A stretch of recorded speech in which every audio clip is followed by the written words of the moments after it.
think we're live now, Naveen. It says that we're live on Facebook. अस्सलाम वालेकुम, welcome to the shield mother and baby health programme. खुशामदीद एक नए episode में। आज we welcome on board a very special guest. हमारे साथ हैं child and adolescent psychologist Areej Zafrani. ये आज हमारे साथ एक बहुत स्पेशल टॉपिक डिस्कस करेंगी, विच इज़ जो बच्चों में जहनी दबाव हो जाता है छोटी उम्र से, उसकी क्या वजूहात हैं और उसको किस तरह ट्रीट किया जा सकता है, और क्या क्या ऐसी वजूहात हैं जिसकी वजह से ये हो जाता है बच्चों में। आज हमारे साथ अरीज जाफरानी डिस्कस करेंगी। Thank you so much Areej for joining us today. Thank you so much, आज आपने टाइम निकाला। How are you, and please अपने बारे में थोड़ा सा कुछ बताइएगा। Walaikum assalam, Naveen, and assalamu alaikum to everyone who is tuned in अभी। मेरा नाम अरीज है। आपने जैसे बताया, मैं चाइल्ड एंड एडोलेसेंट साइकोलॉजिस्ट हूँ।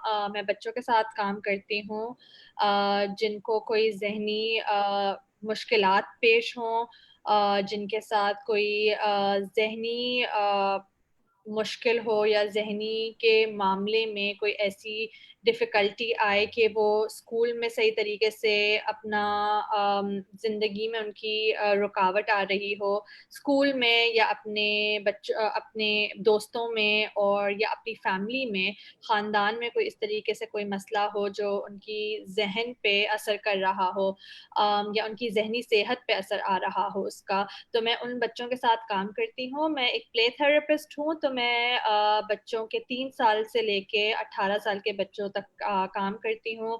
वालिदैन के साथ काम करती हूँ, उनको साइको एजुकेट जो हम बोलते हैं, उनको ये समझाना कि बच्चों में ये मुश्किलात क्यों पेश आती हैं, ये ज़हनी सेहत पे उनकी किस तरीके से चीज़ें इम्पैक्ट करती हैं, असर करती हैं, उनको किस तरीके से लेके चलना चाहिए, उनको किस तरीके से मदद हम दे सकते हैं, हम या बच्चे हम या वालिदैन उनको किस तरीके से वो मदद दे सकते हैं जो उनको चाहिए होती है। सो in a brief summary, that's what I do. Great, बहुत अच्छा आप काम कर रही हैं अरीज। मुझे ये बताइएगा कि जो आप काम कर रही हैं उसमें आजकल के दिनों में कितनी और ज़रूरत पड़ी है बच्चों को कि काउंसलिंग वगैरह की, आपको क्या लगता है? मुझे लगता है कि पहले से ज़्यादा अब मेरे पास ज़्यादा लोग आते हैं, वालिदैन आते हैं जो मदद के लिए मदद चाहते हैं अपने बच्चों के लिए। मेरे ख्याल से ये इस वजह से नहीं है कि हम ज़्यादा बच्चे देख रहे हैं जिनको ये मुश्किलात होती हैं। मुझे लगता है ज़्यादा अवेयरनेस है, ज़्यादा लोग इसके बारे में जानते हैं कि अच्छा, बच्चे भी ज़हनी दबाव में आ सकते हैं या बच्चों को भी ज़हनी सेहत से मुतालिक मुश्किलात पेश आ सकती हैं। तो हम देख रहे हैं जैसे अभी कोरोना की वजह से स्पेसिफिकली भी लोग ज़्यादा मदद चाह रहे हैं, या उससे पहले भी बच्चों के लिए मदद बहुत वालिदैन सीक आउट करते हैं। सही, सही। अच्छा, तो आज हमारा जो टॉपिक है वो छोटे बच्चों के ऊपर है, स्पेशली कि उनको अगर कभी ज़हनी दबाव हो जाए या इज़्तिराब हो जाए तो उसकी क्या वजूहात हैं, स्कूल में उनके लिए फिर क्या रुकावटें हो जाती हैं, और बहुत छोटी उम्र से अगर इस तरह का ज़हनी दबाव उन पे मुंतकिल हो तो क्यों होता है ऐसा, और उसके क्या मतलब नताइज होते हैं, आज हम डिस्कस करेंगे अरीज से। अरीज, सबसे पहले तो ये बताएं कि स्ट्रेस और एंजाइटी में क्या फ़र्क है, ज़हनी दबाव और इज़्तिराब में क्या फ़र्क है?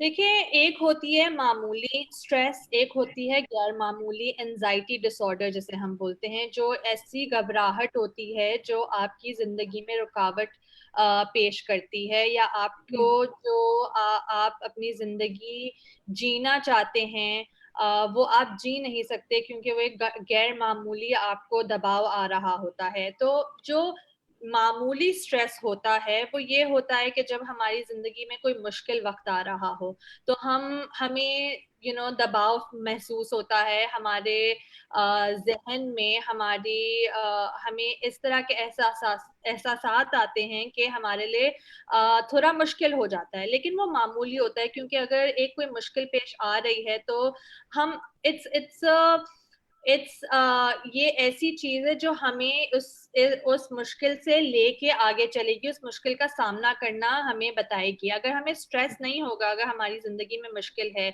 और हमें स्ट्रेस नहीं होगा तो हम उस चीज का सामना शायद ना कर पाए। तो ये तो एक मामूली स्ट्रेस हो गया जो हमारी जिंदगी में, हम सबकी जिंदगी में आता है, कभी ना कभी आता होगा, बच्चों की जिंदगी में भी आता है मामूली स्ट्रेस। जैसे उनके टेस्ट हो गए, एग्जाम हो गए, तो उनको थोड़ा मामूली एक स्ट्रेस फील होता है। लेकिन गैर मामूली एंजाइटी, जो एक हम एंजाइटी डिसऑर्डर बोलते हैं, वो जो एक गैर मामूली होता है वो ये होता है कि उसका कोई स्टार्टिंग और शुरुआत का वक्त और खत्म होने का वक्त नहीं होता। वो इस तरह से होता है कि आपको सारी जिंदगी होता है, आपको वो एक घबराहट, एक खौफ, एक डर, हर चीज के बारे में लगता है। तो जो एटिपिकल या गैर मामूली एंजाइटी डिसऑर्डर हम जिसे बोलते हैं, उसमें भी बहुत बहुत किस्म होती हैं। जैसे कुछ लोगों को गैर मामूली स्ट्रेस होता है एग्जाम्स के बारे में, कुछ लोगों को हर चीज के बारे में होता है, जिसे हम बोलते हैं जनरलाइज्ड एंजाइटी डिसऑर्डर, जो होता है कि हर चीज के बारे में उनको स्ट्रेस हो रहा है और सारा वक्त स्ट्रेस हो रहा होता है। तो गैर मामूली जो स्ट्रेस वो ये होता है कि वो कोई मुश्किल हो या ना हो फिर भी आपको महसूस हो रहा होता है।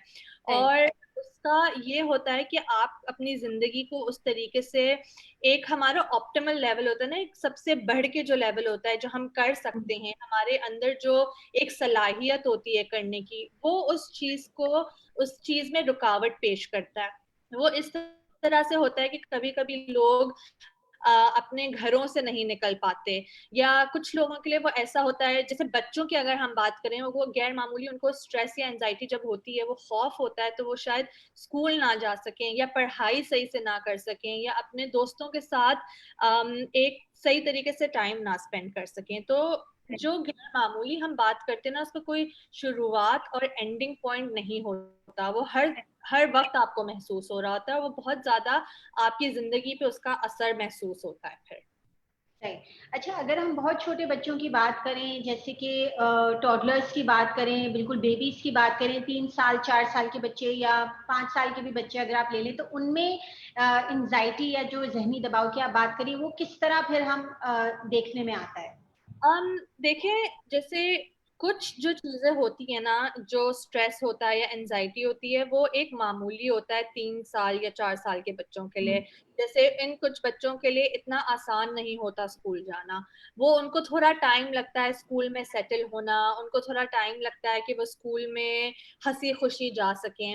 लेकिन अगर वो 1 महीना या 2 महीने से ज्यादा उनको बहुत ज्यादा दबाव महसूस हो रहा है, या उनको बहुत ज्यादा चिड़चिड़ापन हो रहा है स्कूल जाने में, जैसे एग्जाम्पल के तौर पे, तो फिर हम सोचेंगे कि हाँ शायद उनको एक गैर मामूली एंजाइटी हो।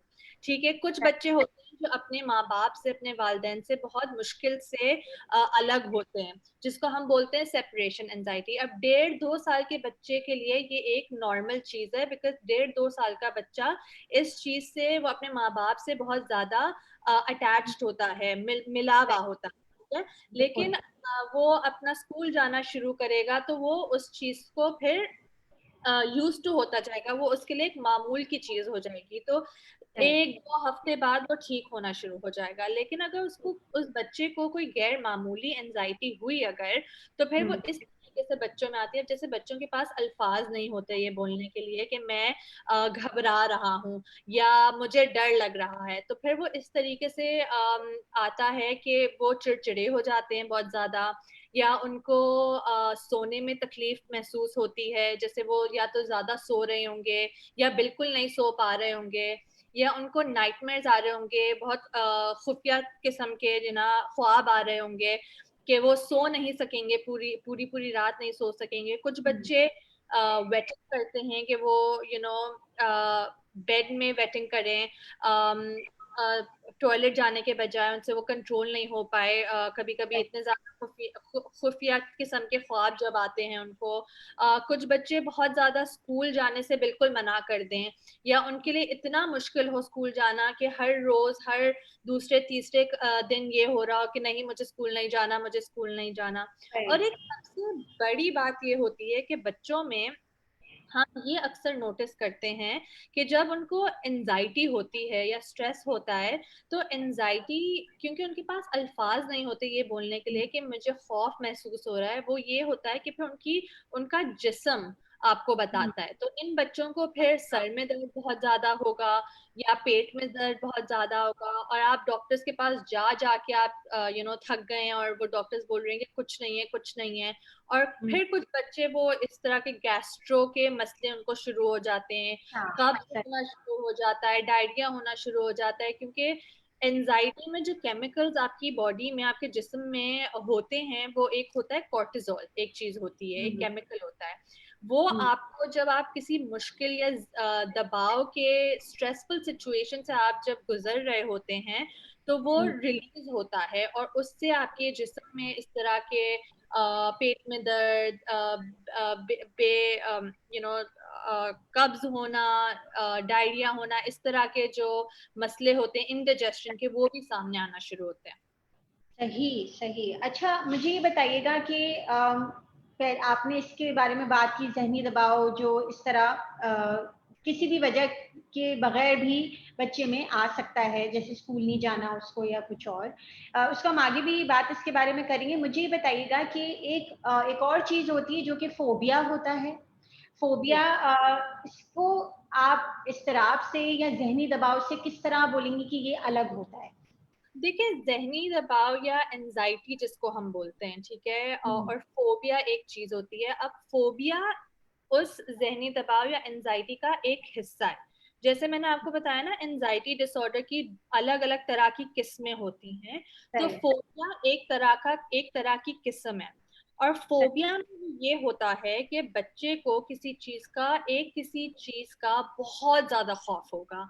और मैं मामूली खौफ की बात नहीं कर रही, जैसे हम मामूली खौफ होते हैं, बच्चे होते हैं अपने वालिदैन से अलग होने से डरते हैं, वो उनके लिए एक मामूली चीज होती है क्योंकि वो छोटे होते हैं। फिर जैसे वो बड़े होते जाते हैं तो वो एक चीज खत्म हो जाती है। गैर मामूली जो आपको डर और खौफ होता है ना किसी चीज से, वो जैसे जैसे आप बड़े होते जाते हैं, जैसे जैसे साल कटते जाते हैं, उस डर और खौफ में इजाफा आता रहता है।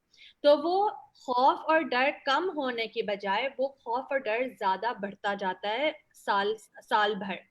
ठीक है। अब कॉमन जो मामूली जो हम बहुत ज्यादा बच्चों में देखते हैं खौफ या डर या फोबिया जिन चीजों से, वो होता है डॉक्टर के पास जाना या वैक्सीनेशन के लिए जाना, सुइयां जिसमें इन्वॉल्व होती हैं, कुछ बच्चों को मेडिकल प्रोसीजर जैसे सर्जरी या ऑपरेशन, इन चीजों से बहुत खौफ होता है।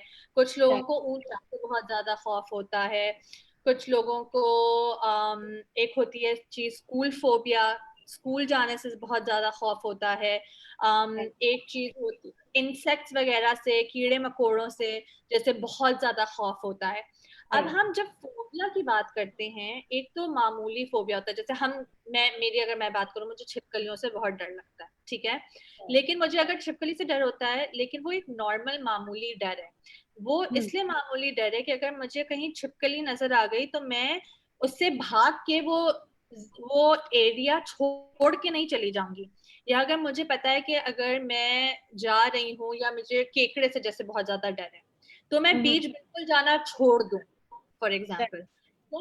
तो जो गैर मामूली खौफ होता है ना, जिसको हम फोबिया बोलते हैं, उसका सबसे बड़ा फीचर वो ये होता है कि आप उस चीज का बिल्कुल सामना नहीं कर पाते, और आप उस चीज को इतना ज्यादा उस चीज से दूर भागते हैं कि वो आपकी जिंदगी पर, डेली लाइफ पर वो असर करता है।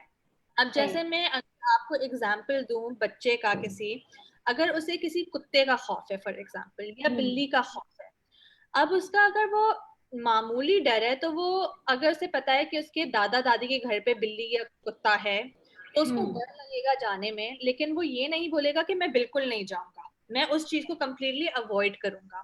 तो वो एक मामूली डर हो गया। लेकिन अगर हम उसको फोबिया उस वक्त करार देंगे जब वो कम्प्लीटली उसके पास से गुजरना भी ना चाहे। अगर उसके दादा दादी के घर बिल्ली या कुत्ता है, उसको उसको उस चीज का फोबिया है, एनिमल फोबिया अगर है अगर उसको, तो वो ये बोले कि मैं जब तक वो बिल्ली या कुत्ता है उस घर में, मैं उसमें एंटर ही नहीं करूंगा, चाहे वो किसी दूसरे कमरे में भी हो।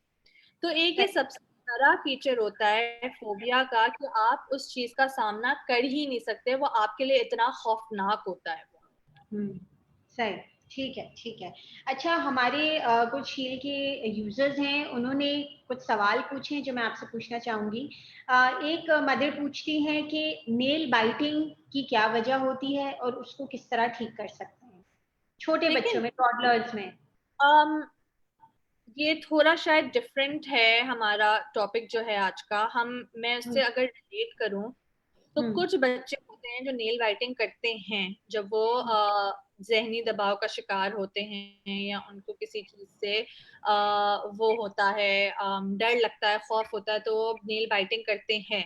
तो उसका ये है, अब नेल बाइटिंग एक ऐसी चीज है जो आप अपने आप को काम करने के लिए, अपने आप को थोड़ा बहलाने के लिए आप एक चीज करते हो। नेल बाइटिंग अगर बच्चा कर रहा है तो it's something called self regulation. मैं अपने आप को किस तरीके से बहलाऊं कि मैं अपने आप को सेफ महसूस करूं, मैं अपने आप को महसूस करूं कि मैं ठीक हूं। तो वो एक ये नेल बाइटिंग का एक रीजन ये हो सकता है। It's something called self regulation technique. तो आपका, हम अक्सर बच्चों को ये बोलते हैं कि ये नहीं करो, ठीक है, लेकिन हम उनको ये नहीं बताते कि वो नहीं करें तो वो क्या करें। तो अगर वो बच्चा नेल बाइटिंग इसलिए कर रहा है कि वो सेफ महसूस करे या काम महसूस करे, तो आप उस चीज को खत्म करके उस चीज को रिप्लेस करो। उस चीज को किसी और चीज से आप उनको लगा दो कि आप किस तरीके से काम फील कर सकते हो। अब जैसे कुछ लोग होते हैं स्ट्रेस बॉल्स इस्तेमाल करते हैं। फॉर एग्जाम्पल, अगर बच्चा थोड़ा अपने आप को काम डाउन करने की कोशिश करे, वो नेल बाइटिंग की बजाय आप उसको बार बार स्ट्रेस बॉल दे दो, या उनको कोई ऐसी चीज दे दो जो वो अपने नाखूनों से वो करता रहे, खुजाता रहे। फॉर एग्जाम्पल, कोई इस तरह की बॉल हो, तो ये आपको ये देखना होता है कि उस चीज का रीजन क्या है, वो एक किस चीज को, किस नीड को मीट कर रहा है। कोई भी जो बिहेवियर होता है ना बच्चे का, वो किसी, उसके नीचे कोई रीजन होता है, उसके नीचे कोई अंडरलाइंग नीड होती है, कोई जरूरत होती है जो वो पूरी करना चाह रहा है। तो इस नेल बाइटिंग की जरूरत शायद ये हो कि वो काम फील करे, तो आप उस नीड को किसी और तरीके से पूरी करने की आप कोशिश करते हो। सही, सही। अच्छा, एक और है, हमारा क्वेश्चन आया है हमारे पास कि बच्चा खाना नहीं खाता है, बहुत मूडी है, तो और वो 2 साल का है, तो उसके लिए क्या किया जाए? um, देखिए, देयर बहुत डिफरेंट रीजंस होते हैं जिसकी वजह से बच्चे खाना नहीं खाते। कुछ बच्चों को सेंसरी डिफिकल्टीज होती हैं। सेंसरी क्या आता है कि वो अपने मुंह में कुछ डाल रहे हैं तो वो उनको बिल्कुल नहीं अच्छा लग रहा, वो टेस्ट उनका शायद अंडर सेंसिटिव हो या ओवर सेंसिटिव हो, तो वो शायद उनको अच्छा नहीं लग रहा, इसलिए वो थूक रहे हैं। तो बहुत डिफरेंट डिफरेंट रीजंस होते हैं कि बच्चा नहीं खा रहा।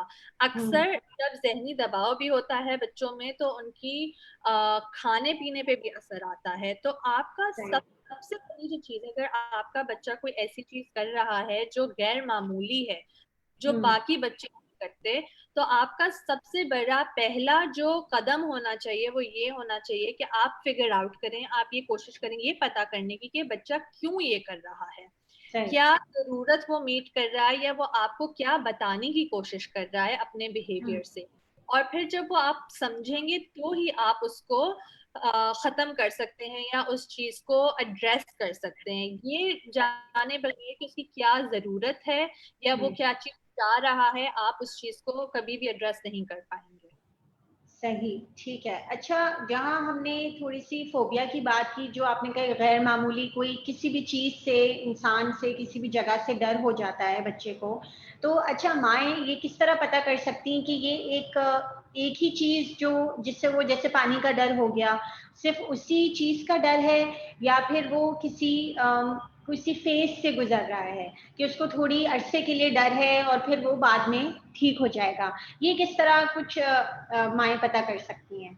तो जैसे मैंने आपको बताया कि गैर मामूली चीज वो होती है जो आपकी जिंदगी पे ऐसा असर करे कि आप अपनी जिंदगी की जो मामूली चीजें हैं वो नहीं कर पा रहे। अब सही। बच्चों के हिसाब से अगर आप देखें, अगर बच्चे को आ, कुत्ते बिल्ली का इतना डर है इतना ज्यादा खौफ है, तो ये एक फेज उस वक्त नहीं है जब वो उनकी जिंदगी पे इतना ज्यादा असर कर रहा है कि वो जगह जगह जा नहीं सक रहे फॉर एग्जाम्पल, या वो घर से बाहर नहीं जा सक रहे, तो उनकी जिंदगी पे ये असर आ रहा है कि वो स्कूल सही से नहीं जा सक रहे, उनकी अटेंडेंस बिल्कुल कम हो गई है, या वो बाकी बच्चों के घर नहीं जा सक रहे तो उनके स्कूल में दोस्त नहीं बन रहे, या अगर उनको स्कूल जाने का इतना ज्यादा खौफ है, या अपने वालिदैन से दूर होने का इतना ज्यादा खौफ है कि वो किसी भी सोशल गैदरिंग में नहीं जा रहे, या सोशल इंटरेक्शन में इतना ज्यादा उनको खौफ है कि वो बाकी लोगों से बात नहीं कर पा रहे। तो जो एक चीज हम बोलते हैं ना कि गैर मामूली उस वक्त होती है जब जिंदगी में बच्चे की इस तरह का असर करे कि उसकी रिलेशनशिप्स पे, उसके ताल्लुकात पे असर होना शुरू हो, उसके लर्निंग पे, उसकी पढ़ाई पे असर होना शुरू हो, उसकी मूड पे कि वो क्या महसूस कर रहे हैं, क्या वो सारा वक्त चिड़चिड़े हो रहे हैं, क्या वो उनको इतना ज्यादा अपसेट कर रही है वो चीज कि वो हर रोज कोई ना कोई इस तरह से वो रो रहे हैं या गुस्सा कर रहे हैं। और कोई भी जिंदगी का एक हफ्ते में 2-3 दफा बस हर रोज यही हो रहा है कि बस उनको बहलाने में टाइम निकल जा रहा है। जब आप जिंदगी पे इंटरप्शन हो जाए तो फिर आपकी और आपके बच्चे की जिंदगी में अगर रुकावटें आना शुरू हो जाएं, उस वक्त आपको ये समझ जाना चाहिए कि अब ये गैर मामूली चीज हो गई है और ये बच्चा सिर्फ एक फेज से नहीं गुजर रहा। दूसरी चीज ये कि जैसे मैंने बताया, फोबिया जो गैर मामूली खौफ और डर होता है वो ये होता है कि वो हर साल बढ़ता जाता है। तो अगर एक साल आपको वो थोड़ा सा इस तरह का है कि बस उसको उनको खौफ होता है लेकिन वो फिर भी चले जाते हैं उस जगह, लेकिन अगले साल वो बिल्कुल जाना मना कर रहे हैं, और फिर उससे अगले साल के वो घर से बाहर निकलने के लिए बिल्कुल मना कर रहे हैं, तो वो जो इंटेंसिटी है उसकी बढ़ती जा रही है हर साल। तो इससे फिर आपको पता चलता है कि वो एक फेज नहीं है। सही। अच्छा, मैं ये पूछना चाहूंगी रीच कि ये छोटे बच्चों में जब उनका एक्सपोजर भी लिमिटेड होता है, उसमें किस तरह ये डेवलप हो जाता है? या तो एंजाइटी की बात अगर मैं करूं तो वो क्या उसकी वजूहात है कि वो बच्चे में इस्तिराब या इस तरह का जहनी दबाव पैदा हो जाए, वो थोड़ा सा बताइएगा। फिर जो फोबिया के बारे में आपने बताया, उसकी क्या वजूहात है कि वो किसी भी एक चीज से बच्चे को बहुत ज्यादा डर हो जाए, तो इसके बताइएगा वजूहात। डिफरेंट डिफरेंट वजूहात होती हैं, ठीक है। सबसे बड़ी वजूहात ये है कि आपका जो दिमाग है वो किस तरीके से बिल्ड हुआ है। अब जो जहनी दबाव या इस्तराब या एंजाइटी या खौफ जो हम बात करते हैं, उसमें ये कोई आपके सिर्फ सिर्फ ये आपके दिमाग में इस तरह से नहीं है कि कोई एब्स्ट्रैक्ट चीज नहीं है, बहुत ही कॉन्क्रीट, जिस तरीके से बाकी मेडिकल डिजीजेस होते हैं उसी तरह से एक ही ऐसी चीज है जो आपका दिमाग, आपका ब्रेन इसमें इन्वॉल्व होता है, ठीक है। तो जैसे आपके दिमाग में एक ऐसी चीज होती है जो आपके माहौल में ऐसी अनसेफ कोई खौफनाक या कोई डरावनी चीज को पिक करती है जिसकी वजह से आपको फिर डर महसूस होता है। वो जो आपकी ब्रेन का एरिया है ना, कुछ लोगों में वो ज्यादा सेंसिटिव होता है, इसलिए उनको ये चीजें ज्यादा, जो हम बोलते हैं ना ओ मेरा बच्चा बहुत सेंसिटिव है, तो उसका मतलब ये एक्चुअली होता है कि उनका दिमाग एक्चुअली उनके दिमाग में एक एरिया ऐसा है जिसको एमिगडाला कहते हैं, जो आपके माहौल में डेंजर को डिटेक्ट करता है, डेंजर को ढूंढता है। उसका काम ही ये है कि वो आपके माहौल में डेंजर को ढूंढे ताकि वो आपको ठीक रख सके, आपको संभाल सके, आपको आपकी जिस्म को वो तैयार कर सके कि आप उसको या तो लड़ो या उस चीज से भाग जाओ, ठीक है। तो कुछ लोगों में वो जो चीज है एमिगडाला जिसको बोलते हैं वो थोड़ा ज्यादा सेंसिटिव होता है, उसको वो ज्यादा जल्दी वो हो जाता है कि उसको सोचें कि स्मोक अलार्म है वो, जैसे कि आपके आपके दिमाग का, ठीक है, तो वो ज्यादा जल्दी ना एक्टिव हो जाता है। तो वो कुछ लोगों में जिनको एंजाइटी होती है, इस्तराब होता है, खौफ होता है, तो उनमें इवन दो कि आपके अराउंड कोई ऐसी चीज नहीं है जो आपको डेंजर पहुंचा सके या आपको हार्म कर सके, लेकिन फिर भी आपके दिमाग को लगता है कि कोई चीज ऐसी है जिससे उनको उससे आपको प्रोटेक्ट करना पड़ेगा, ठीक है। एक ये बात हो गई, एक ये रीजन हो गया। दूसरा एक ये रीजन होता है, कुछ खानदानों में जैसे अगर कुछ वालिदैन हैं, ठीक है, उनको इस चीज के शिकार हैं, तो ये उनके बच्चों के लिए ज्यादा हो सकता है कि वो उनको भी यही चीज का शिकार हो सकते हैं। जैसे हम मेडिकल इलनेसेस को इनहेरिट करते हैं, उसी तरीके से हम इस चीज को भी इनहेरिट कर सकते हैं अपने वालिदैन से। एक दूसरी चीज ये भी होती है कि बच्चे वही चीजें सीखते हैं जो उनके माँ बाप करते हैं। तो अगर वालिदैन के पास बहुत ज्यादा खौफ है या वो बहुत ज्यादा एंजाइटी के शिकार हैं, तो अगर उनके बच्चे उनको देख रहे हैं कि वो किस तरीके से उस चीज का सामना कर रहे हैं, तो उनके बच्चे भी वही चीज सीखते हैं। तो कभी कभी वो एंजाइटी या वो खौफ एक सीखी हुई चीज भी होती है।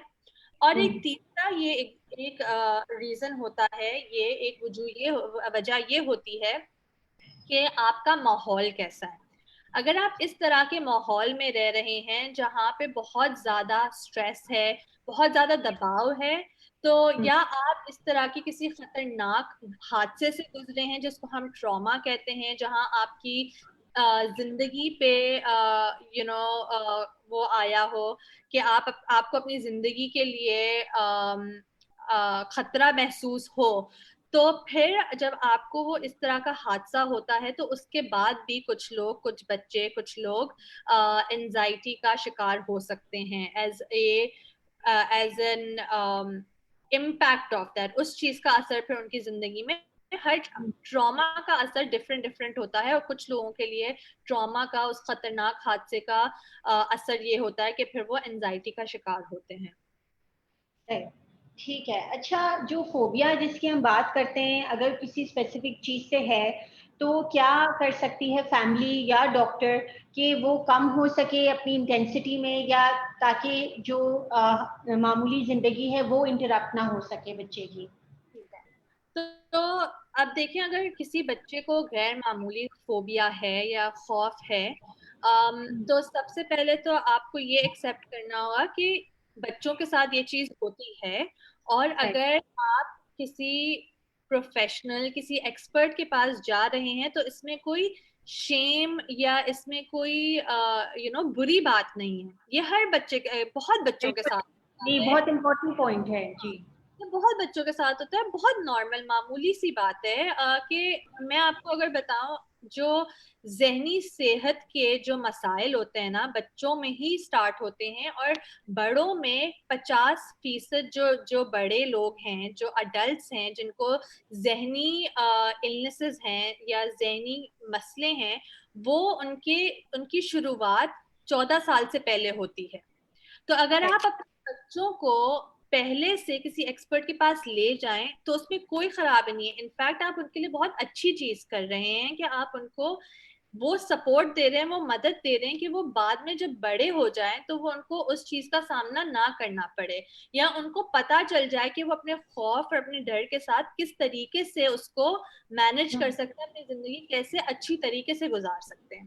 दूसरी चीज होती है कि आप अपने बच्चों को उस चीज का सामना करने दें, उनको बताएं कि वो कितने ब्रेव हैं, कि वो कितने बहादुर हैं, कि वो चीज कर सकते हैं। अब अगर किसी बच्चे को, जैसे अगर एनिमल्स का फोबिया है, जानवरों का फोबिया है, कुत्ते का फोबिया है, बिल्ली का फोबिया है, और वो उनकी जिंदगी पे असर कर रहा है, तो आप सबसे ना स्मॉल स्टेप से, छोटे छोटे कदम लेके उस चीज तक पहुंचते हैं। तो आप कभी भी अगर बच्चे को बहुत ज्यादा खौफ है किसी चीज का, तो आप उसको नहीं, आप स्विमिंग पूल में डाल नहीं देते कि बस जाओ स्विमिंग करो। ठीक है, आप उसको आराम आराम आराम से छोटे छोटे छोटे कदमों में उस चीज तक पहुंचाते हैं। अब जैसे अगर कोई बच्चा है जिसे स्विमिंग का फोबिया है, सही है, तो आप ये नहीं करेंगे कि आप उसको बस उसको फोर्स करके स्विमिंग के लिए भेजें। आप ये करेंगे कि आप सबसे छोटी चीज वो क्या कर सकते हैं जो उनके लिए ठीक हो। क्या वो ये है कि वो पानी को बस देखें और वहां पे खड़े रहें, फिर वो बहादुर बन के पानी को टच करें, फिर वो अगली दफा बहादुर होके पानी में अपने पैर डालें, फिर बहादुर होके किडी पूल में अपने आप को पानी में कंप्लीटली डालें, फिर थोड़ा बहादुर। तो ये छोटे छोटे छोटे कदम करके, क्योंकि आपका फोबिया का सबसे बड़ी जो ट्रीटमेंट आप बोलो ना, वो ये होती है एक्सपोजर। आपको उस चीज का सामना करना होता है। हम बोलते हैं ना अपने डर का सामना करो। एग्जैक्टली चीज करनी होती है, लेकिन छोटे छोटे कदमों में। क्योंकि जब आप किसी चीज का सामना करते हैं तो उसका डर कम कम कम कम होता जाता है। आप जितना उस चीज का सामना करेंगे उतना आपका डर कम कम कम कम होता जाता रहेगा। ठीक ठीक। अच्छा, मेरा आखिरी सवाल आपसे ये अरीज कि जैसे छोटे बच्चे हैं, नर्सरी में होते हैं, केजी में होते हैं, तो उसमें जो स्पेशली टीचर्स होती हैं उनको काफ़ी अटेंशन देनी पड़ती है, तो स्कूल्स स्पेशली और टीचर्स जिन बच्चों को जहनी दबाव होता है किसी वजह से, वो किस तरह मदद कर सकती हैं उन बच्चों की कि उनकी लर्निंग इंटरप्ट ना हो, वो पीछे ना रह जाए? ठीक है, ये बहुत अच्छा सवाल है क्योंकि स्कूल्स में बहुत इम्पोर्टेंट है। इट इज वेरी इंपॉर्टेंट कि हम स्कूल्स में इस चीज के बारे में बात करना शुरू करें, क्योंकि हम अपने टीचर्स को, अपने असातिज़ा को इस चीज के बारे में समझाएं कि जहनी सेहत कितनी इम्पोर्टेंट है बच्चों के लिए भी। ठीक है। बिल्कुल। और असातिज़ा या स्कूल ये कर सकती हैं, सबसे पहले तो उनको ये ट्रेनिंग होनी चाहिए कि वो ये चीजें उनको पता होनी चाहिए, कि वो पता कर सकें कि अगर कोई बच्चा गैर मामूली तरीके से बिहेव कर रहा है स्कूल में, तो ये इसलिए नहीं कर रहा कि वो आपकी जिंदगी मुश्किल बनाना चाह रहा है। वो ये इसलिए कर रहा है कि उसके लिए ये चीज एक्चुअली बहुत मुश्किल है। तो आपको एक माइंड शिफ्ट चेंज करने की स्कूल्स में और आपके टीचर्स में बहुत ज्यादा जरूरत है। ठीक है। बिल्कुल। दूसरी चीज ये कि अगर आपको लग रहा है कि कोई बच्चा, एज अ टीचर आपको लग रहा है कि कोई बच्चे के साथ इस तरह का कोई इशू है, तो आप उनके वालिदैन को जिस तरीके से बताएं वो बहुत इंपॉर्टेंट है। अगर आप as a teacher, as as an उस्तानी, आप किसी बच्चे के वालिदैन को ये बोलेंगे आपके बच्चे में कोई खराबी है, तो जाहिर है वालिदैन पीछे हट जाएंगे, वो डिफेंसिव हो जाएंगे, वो बोलेंगे नहीं मेरे बच्चे में कोई खराबी नहीं है। अगर टीचर्स इसको इस तरीके से बोलें कि मैं बहुत कंसर्न्ड हूँ, मुझे मुझे लग रहा है कि आपका बच्चा थोड़ा गैर मामूली तरीके से बिहेव कर रहा है, हम चाहते हैं कि हम उसको मदद प्रोवाइड करें, तो ये तरीका है कि आप किसी प्रोफेशनल को देख लें, या आप जो है ना क्या बोलते हैं हमसे बताएं कि आपके घर में क्या किस तरीके से चीजें अच्छी आप आपके लिए हेल्प करती हैं आपके बच्चे के साथ। तो हमेशा टीचर्स और पेरेंट्स को सेम पेज पे होना, और बच्चे की जो है ना बच्चे को आगे रखना, उनकी मेंटल हेल्थ को, उनकी जहनी सेहत को आगे रखना और प्रायोरिटाइज करना बहुत इंपॉर्टेंट है। तीसरी बात ये कि जब आपको एज अ टीचर ये लगे कि आपके बच्चे को मुश्किल पेश आ रही है आपके आपकी क्लास में, तो आप ये करें कि बच्चे के साथ डांट डपटना काम नहीं करेगी, क्योंकि उस बच्चे को इतना ज्यादा खौफ है, उसको खुद को समझ नहीं आ रहा कि क्या हो रहा है। तो डांटना डपटना काम नहीं आएगा, आप उससे अच्छे से पेश आए, उसको ये बताएं कि आप उनकी मदद के लिए हैं यहाँ पे। एक जो वार्मथ होती है, उसको थोड़ा आप पैम्पर ना करें, उसको बस ये बताएं कि उससे पूछें कि आपके लिए क्या मैं कर सकती हूँ जो आपको ये हो कि आप स्कूल में हंसी खुशी आ सकें। तो बच्चे को ऑन बोर्ड लेना। और ट्रस्ट देखिए, डेवलप करना। डांटने डपटने से कुछ नहीं होगा, क्योंकि ये एक ज़हनी सेहत की बात है, और डांटने डपटने से अगर चीजें ठीक हो जाती तो क्या बात होती, तो हमारे जैसे प्रोफेशनल्स की फिर काम नहीं होता ना फिर। लेकिन इस अच्छे तरीके से, लविंग तरीके से लेके चलना है, और इसमें बच्चे का कोई कसूर नहीं है। वो बस एक बच्चा एक चीज का शिकार हो रहा है जो उसके कंट्रोल में नहीं है, बस उसको समझना है हमने, और उसके साथ अच्छे से पेश आना है, और आपको ये बताना है बच्चे को कि आप उसके लिए हो वहां पे मदद करने के लिए। फिर आप देखें कि बच्चा कितनी चेंज होके आपसे बात करेगा। Thank you so much Areej, बहुत शुक्रिया आपके टाइम का, बहुत अच्छा लगा आपसे बात करके। जिन्होंने भी सवाल पूछे, आई होप आपको आपके सवालों का जवाब मिल गया हो, जरूर पूछते रहिएगा। Thank you so much Areej for joining us today. Allah Hafiz.